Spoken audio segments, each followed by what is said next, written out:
त्रिशूलमुण्डधारिणी धराविघातहारिणी गृहे गृहे निवासिनी भजामि विन्ध्यवासिनी।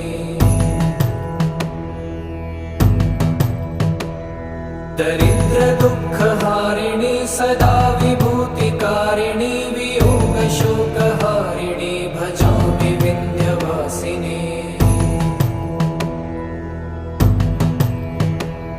लसत्सुलोललोचनं लतासनं वरप्रदं कपालशूलधारिणी भजामि विन्ध्यवासिनी।